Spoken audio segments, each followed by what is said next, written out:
Hi, and welcome to So Many Books, So Little Time podcast. My name is Jody Stapler.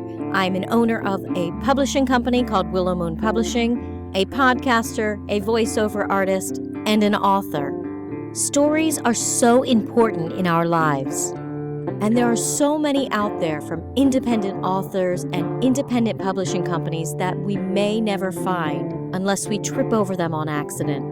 So I started this podcast for people who love books and love to read, and to help bring more awareness to the indie books and authors of our time. So stay with me for So Many Books, So Little Time. I am speaking to Lindsay Coldrick today. She is the owner of NRG Healing, which is an alternative and holistic healing company. She does spiritual healing, access bars. She's a Reiki teacher, a crystal healer, and she is the author of the book, A Gentle Hug for the Soul. Welcome. It's so great to talk to you today. Thank you for having me. Absolutely. So before we get started with the book, tell me a little bit about how you got started in alternative and holistic healing and, a little bit about yourself. Yeah, so I first heard about Reiki way back in 2002, which seems like a lifetime ago.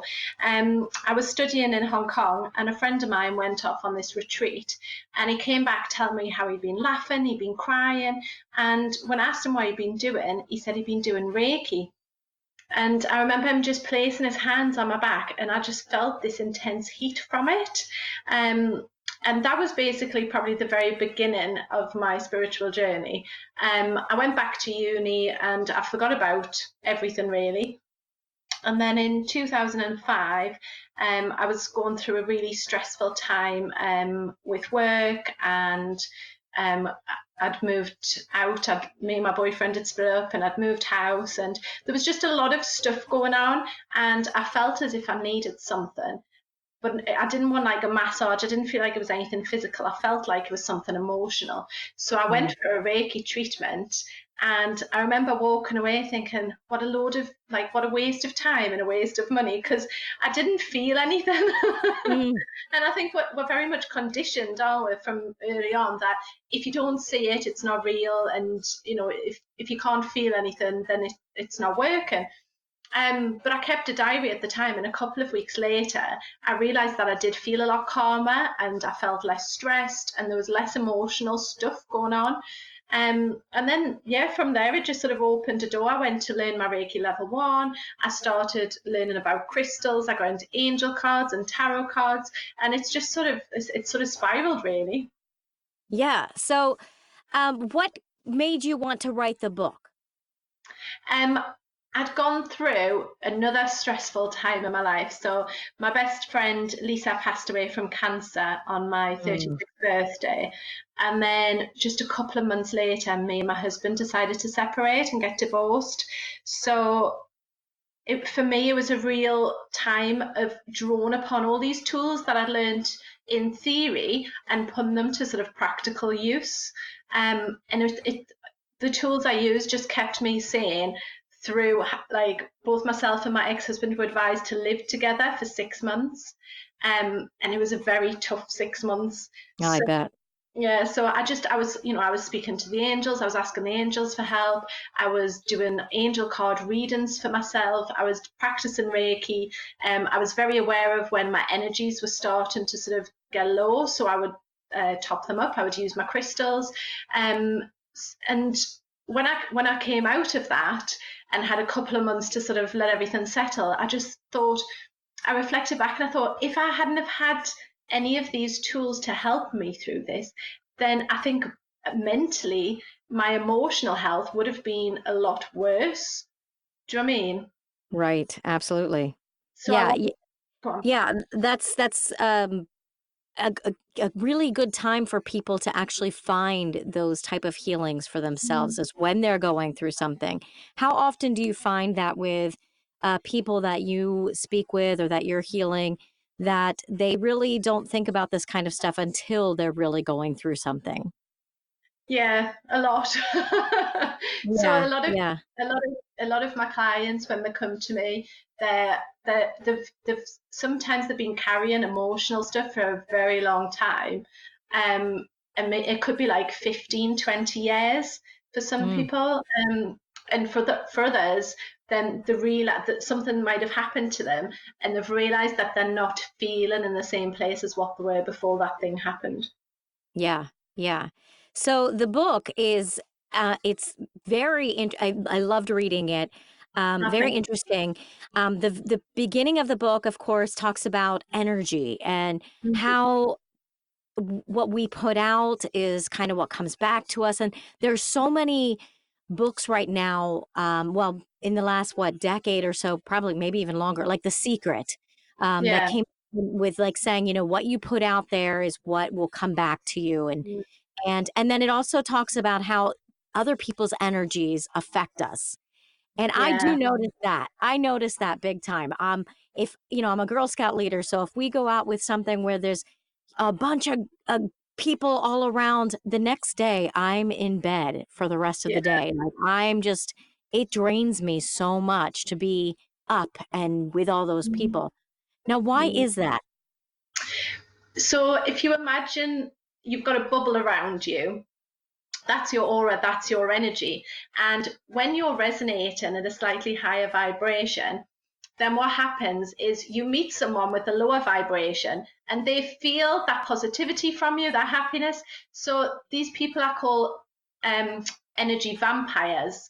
And Mm, they don't mean to do it, but it's the sort of person, the way I explain it is like, you've woken up in the morning, you're in a great mood, you're feeling really happy, and then your neighbour comes round, for example, knocks on the door, and basically the whole world's on their shoulders. They've got problem after problem, and what they basically do is they come in and they suck all that positivity and happiness out of you, and they walk away feeling fabulous, and they're like, oh, thank you so much for letting me speak to you. They feel great, but you're like crumpled on the floor in the living room, just like, what just happened? right. Yeah, So yeah. So they've basically stolen your energy and given you yeah, theirs.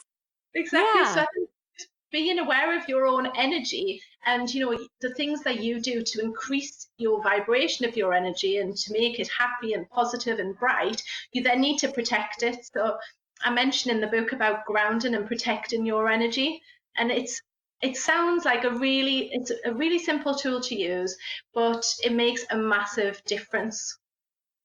Yeah. Now, you do mention crystals, of course, in the book, and I love Mhm. crystals. And Yeah. selenite or selenite is one that I've been told that like I should wear around me because it kind of cleans my energy, I guess, or cleans other people's energy.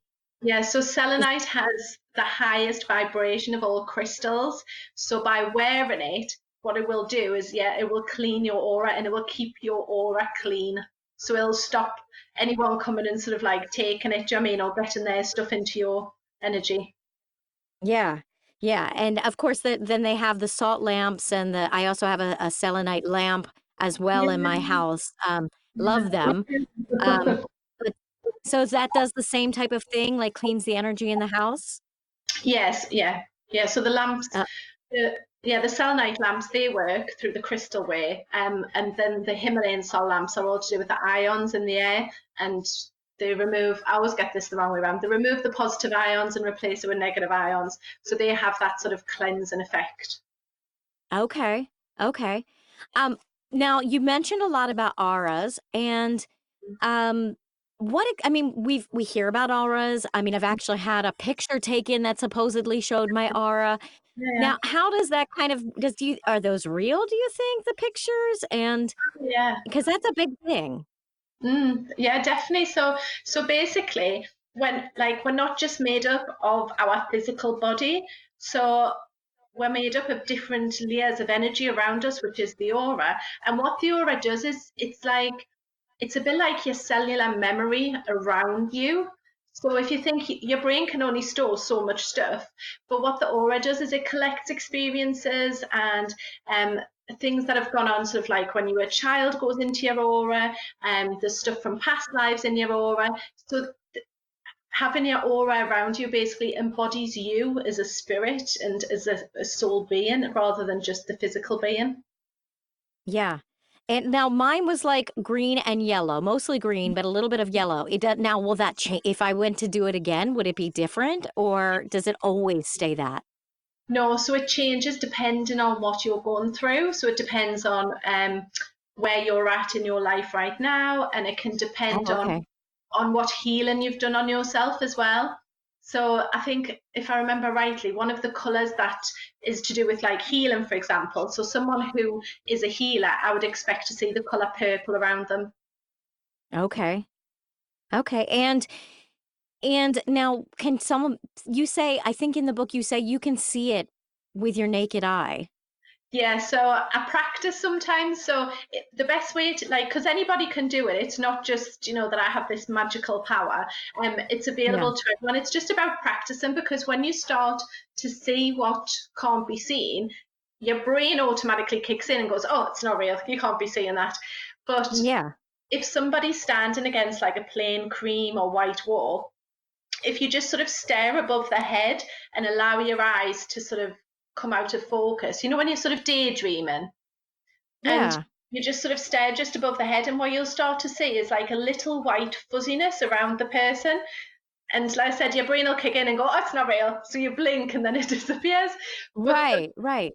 it's like the longer that you can stare at it and the more you can sort of practice it and your brain becomes used to seeing it, you can then start to see colours around people. Okay. I'm gonna try that. Yeah, you should do. Let me know how it Yeah, see if I goes can do on. it. Yeah, absolutely. Now that brings me into chakras because chakras kind of have a color to them too. Is that the same thing as auras? Are they associated? They're sort of associated, but they're different. So, whereas the aura goes around you and collects stuff, your chakras are more aligned with your physical body. So, there's the Okay. different colours. So, they start at the bottom, between sort of the top of your thighs.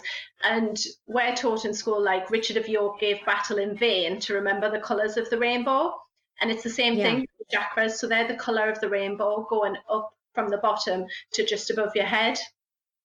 Okay.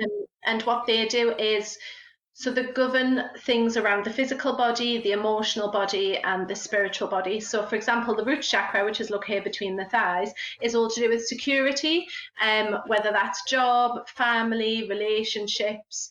And so, if you're going through like a house move or if you're going through a divorce or anything like that, then the root chakra can sometimes feel wobbly. And it's about sort of bringing it back into balance so then it doesn't impact you physically as well. Yeah. That's so interesting. So how can people like help their chakras to heal themselves or So to better their lives? so you can go and see someone. So you can go and see someone who does Reiki, who can sort of, some Reiki healers will be able to feel where the chakras are. That's what I do. I can feel where the chakras are and where there's a blockage, and then Mm, depending on where the blockage is, like, will then depend on what that person needs. But a really simple way to balance your own chakras is to buy a pack of crystals, chakra crystals, and then just lie down, take 15 minutes out of your day, half an hour, lie down and put them where the chakras are. And that's a really, like, the simplest way to bring your chakras back into alignment. wow. Now how do the crystals work like uh, yeah, Yeah. explain that. Yeah. So, because crystals come from the earth, then they're full of energy and they're vibrating as well. So, the different crystals will vibrate with like the energies in your body. So, the color of the crystals as well is important. So, for example, you would put a red crystal on your root chakra, and that again, that just because of the energy of the crystal and the color of it, it all brings that into balance.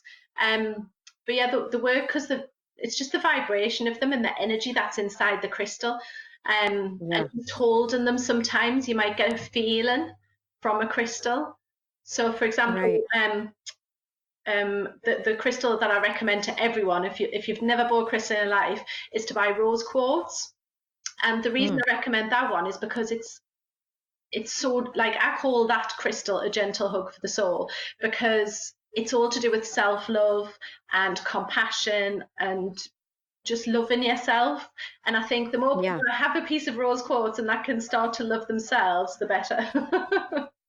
Yeah, yeah, and they are so pretty. I love stones and crystals. It's kind of been like a collection of started with my mother and my sisters all do it, now my children, so we have tons of crystals all over the house. Yeah, I just find them very pretty. yeah, yeah.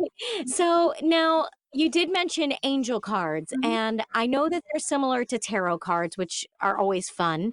Um, explain how those work. Okay, so with angel cards, I find them very sort of supportive, nurturing, and quite gentle.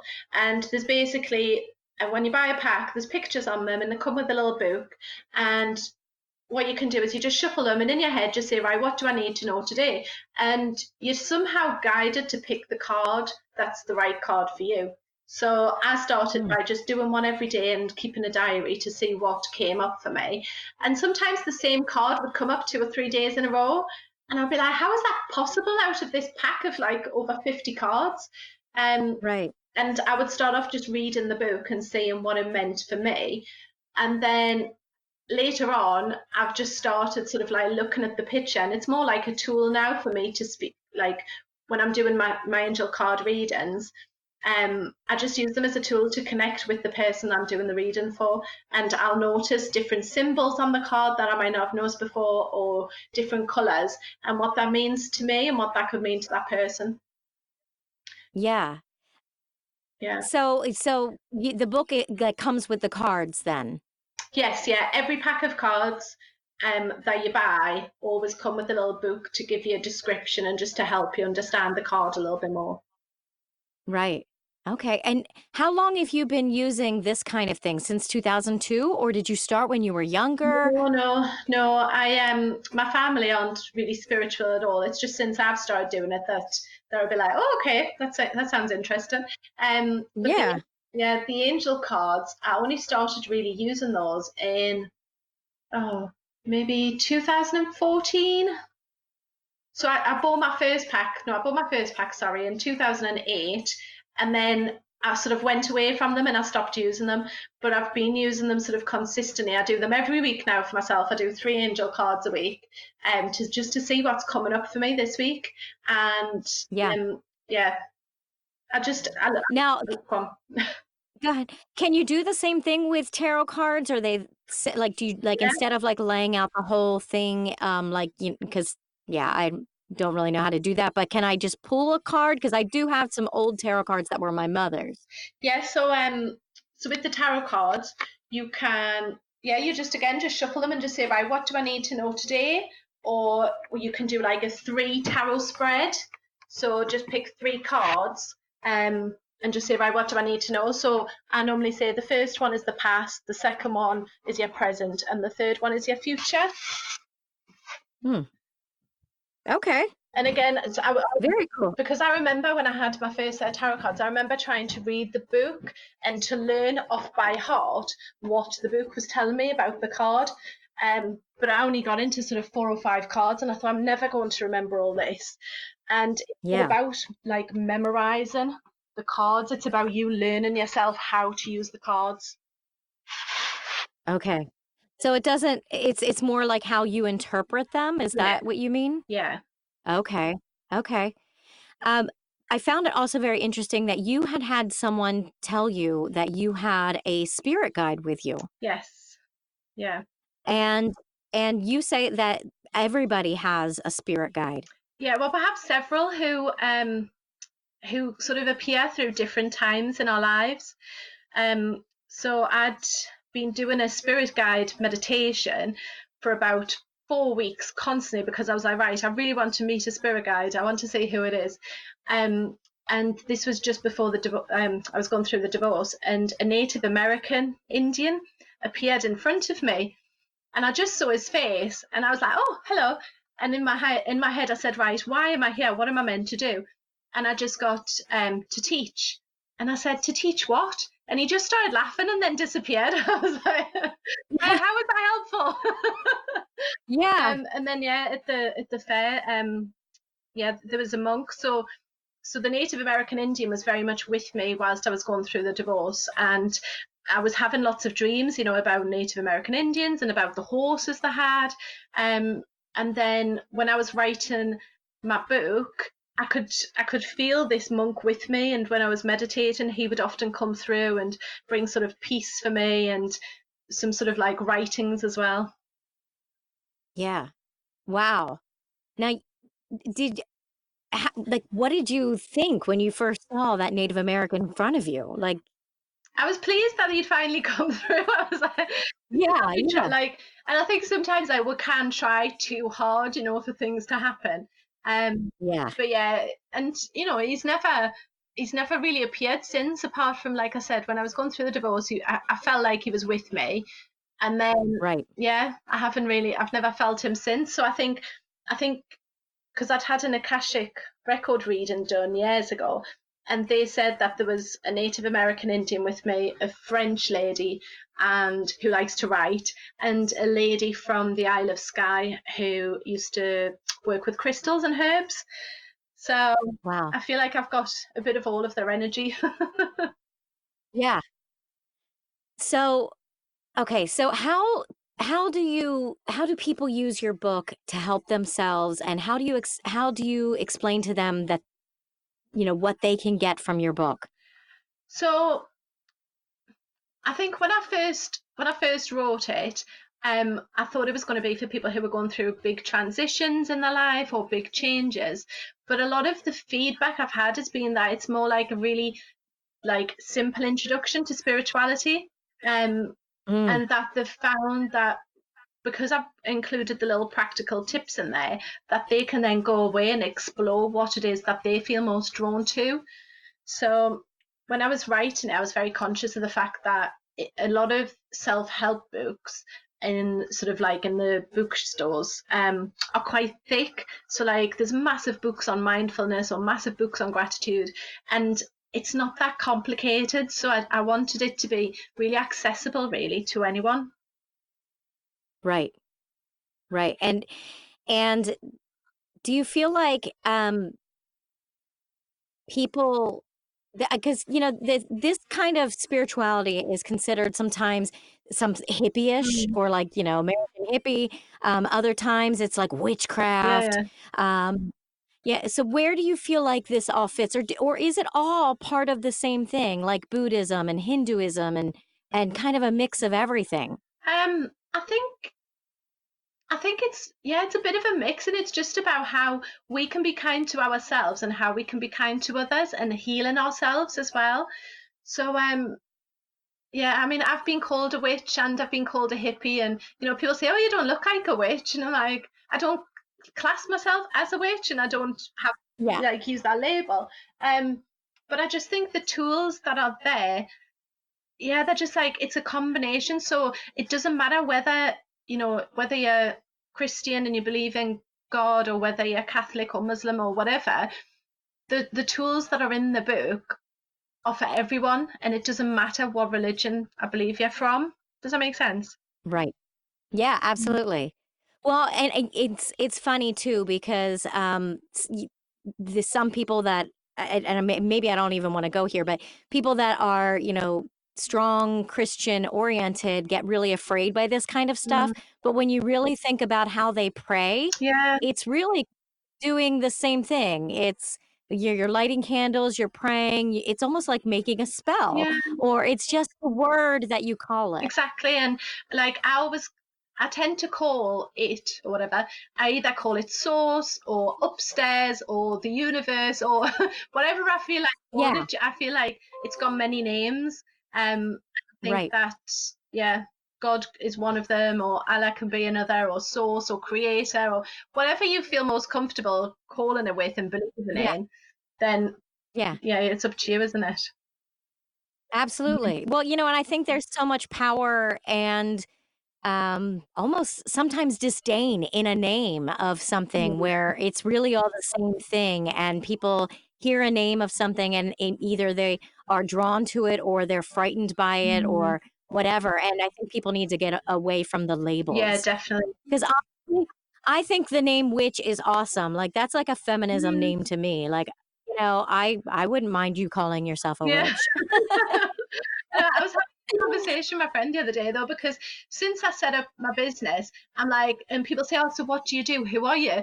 And I've always really struggled because I'm like, well, I think I'm this, and it's difficult because I don't want to label myself. I see myself as like a connector of people, and I love bringing people Yeah. together and communities together. So I'm just going to say I'm a connector, I think, in future, and then people will be like, "Oh, what does that mean?"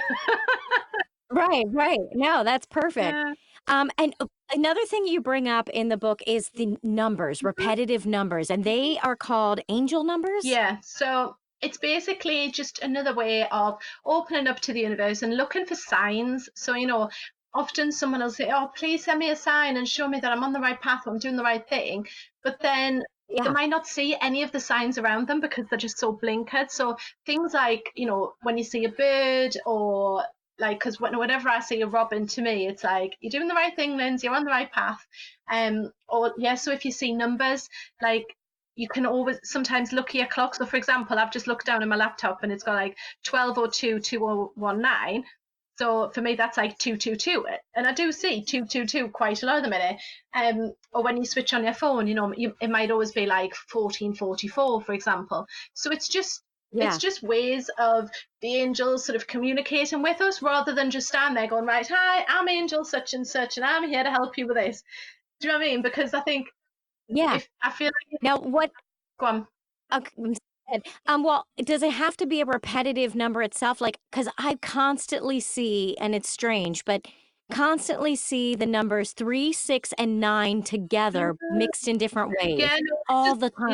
it doesn't have to be exactly the same way, but like I couldn't write like all the different combinations in the book, because otherwise it would be a big thick book again. Yeah, Yeah, but yeah. if you look up the numbers 369, there'll be a special meaning, and you'll when you read it, something should resonate within you. Okay. So, yeah. I have to check that. Yeah, I'll have to look more closely on that. Yeah. I also love it in your book. You talk about manifesting your dreams, having a vision board, and like how to really use this all to make yourself successful and happy. Yeah, I know. I love. And Go on. no, it's something that, sometimes people are like, "Oh, I'm not making a vision board," but I think that using that, it's another way you're putting that energy out there Definitely. and putting it out in the world. Yeah, Yeah. definitely. And I think a lot of it's all to do with intention as well. So I was just reading an article earlier again about crystals and science. And what it was saying was that these scientists had done experiments to do with water, and how the line that I really liked was about how human consciousness and intent could change the structure of the water. And I just thought, Mm, wow, I thought, if that's what the mind can do, just it can change the structure of water. Just imagine what else it can do. So yeah, so using vision boards, using affirmations, working with the moon, and just putting your intention out there that that you want the best for you and you want to be whatever it is. It works. right. It's just setting that intention and then believing that it will happen. Yeah. Yeah. I believe that for sure. I definitely believe that whatever, like, if you have a negative energy about you, Mm, that's what's gonna come back to you. yeah. That you need to, it's all about, to me, for me, all about intention. Yes. And like you said, it's the intention that you put into things, and that's, those who are successful, it's because they're putting out more positive energy Mm, and more, powerful intentions and things like that, and believing in yeah. themselves. Um, yeah. So I love your book. It's very interesting to read. There's so many more things involved, like past lives and Mm. psychics, and you talk about the moon and all that kind of thing. So what do you say to people when, or what do you think of people when they come to you and they just don't believe any of it? Like, because there are those people out there that are Yeah. extremely logical, analytical, that they don't believe in any of this stuff. Like, how do do you just ignore them? Do you just move on? No, Or I have a conversation, and then I generally feel like I'm drawn to say something to them. So I yeah, believe very much in planting seeds. So it might be that if they turn around and say, "I don't believe in any of that," then I'm like, "All right, well, that's your choice, if you don't want to." But then I might start saying, "Well, what about this?" Or I might just mention something that I've done using one of my tools. And yeah, I plant seeds, and I like talking about, like what I do and how it helps me and how it's helped others. So if they're skeptical, right. then, like my dad was very skeptical, bless him, when I first started learning Reiki. He asked me if I joined a cult. I said, "No, Dad." And then I went on and I gave him a Reiki treatment, and he really enjoyed it. And I can Yeah. openly, like, I can talk to him about stuff. And he's like, "Really? Did that happen?" I'm like, "Yeah." Yeah. Wow. So he was always quite skeptical, but yeah, so yeah, I just plan. Yeah. Now, do you ever come over to America? You know what? I am planning to come over to America in August. I'm so excited. I've got no idea yet, but I feel like I put something on Facebook yesterday saying, "Oh, I'm planning an American trip," and one of my friends was like, "What are you up to now, Lindsay?" I was like, "I don't really know. I'm just being given divine guidance that I need to go to America." Yeah. Yeah. Yeah. Well, where are you located in England? I'm in York. Okay, and you'll have to forgive me. I'm not real good with geography. I've actually been to England, and I've driven from Brighton to Oh Cornwall, yeah. or You know what? across this, I've never actually southern. made it that far down south. So I'm in the north. I'm in Okay, the north of England. okay, very good. Now, do you find that this, because of the history in England of the Celts Mm. and of spiritualism and things like that, do you feel like it's for me in America? I feel like sometimes the spiritualism like this is not exactly accepted. Mm. And they kind of, put you in like either the goth or the, kind of different group. Do you feel like in England it's more accepted? I think it's starting to be. I think, some people have told, like, because I like to network as well, and I do a lot of business networking. And sometimes Yeah. people have said to me, "Oh, I wouldn't talk about the woo woo stuff, Lindsay." And I'm like, "But that's me, that is my business. It is woo Right. woo. I would never stop anyone else, from talking about ice creams that they make or from coffee." So I'm just like, nah, I'm going to keep talking about it.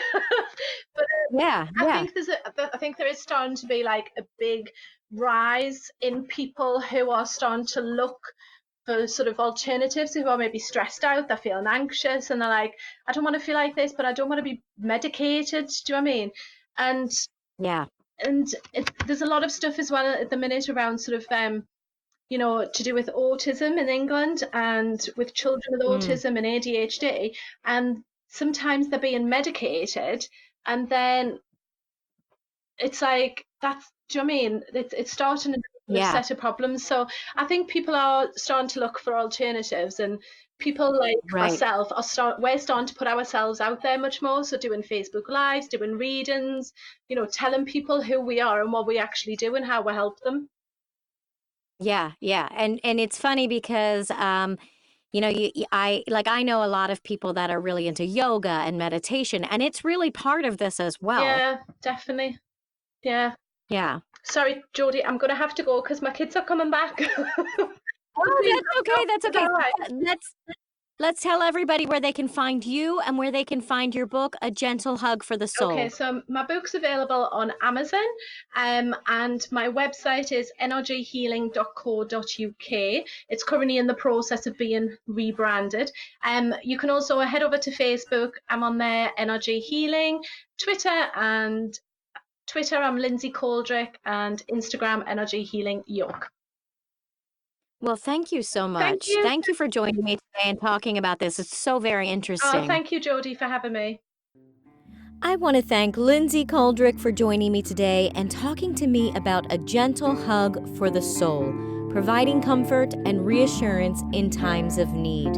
Make sure you check out her website at thehealingclinic.co.uk, and you can also find her on Facebook and all of social media.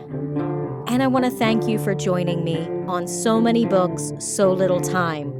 Let me know what books you're reading, what authors I should interview, and give me your suggestions and comments. If you appreciate our podcasts, books, music, and our goal of helping others fulfill their artistic career dreams, and would like to see it continue for many years to come, please join our Patreon and become a sponsor at Willow Moon Publishing. Make sure you subscribe to So Many Books, So Little Time podcast so that others can find me and all the great indie books and authors that I'll be sharing throughout this podcast. You can join me on Facebook, Instagram, and Twitter at So Many Books, So Little Time podcast, and you can check my website out at jodystapler.com or email us at somanybookspodcast@gmail.com. Thank you for joining me, and come back next week when we delve into another story.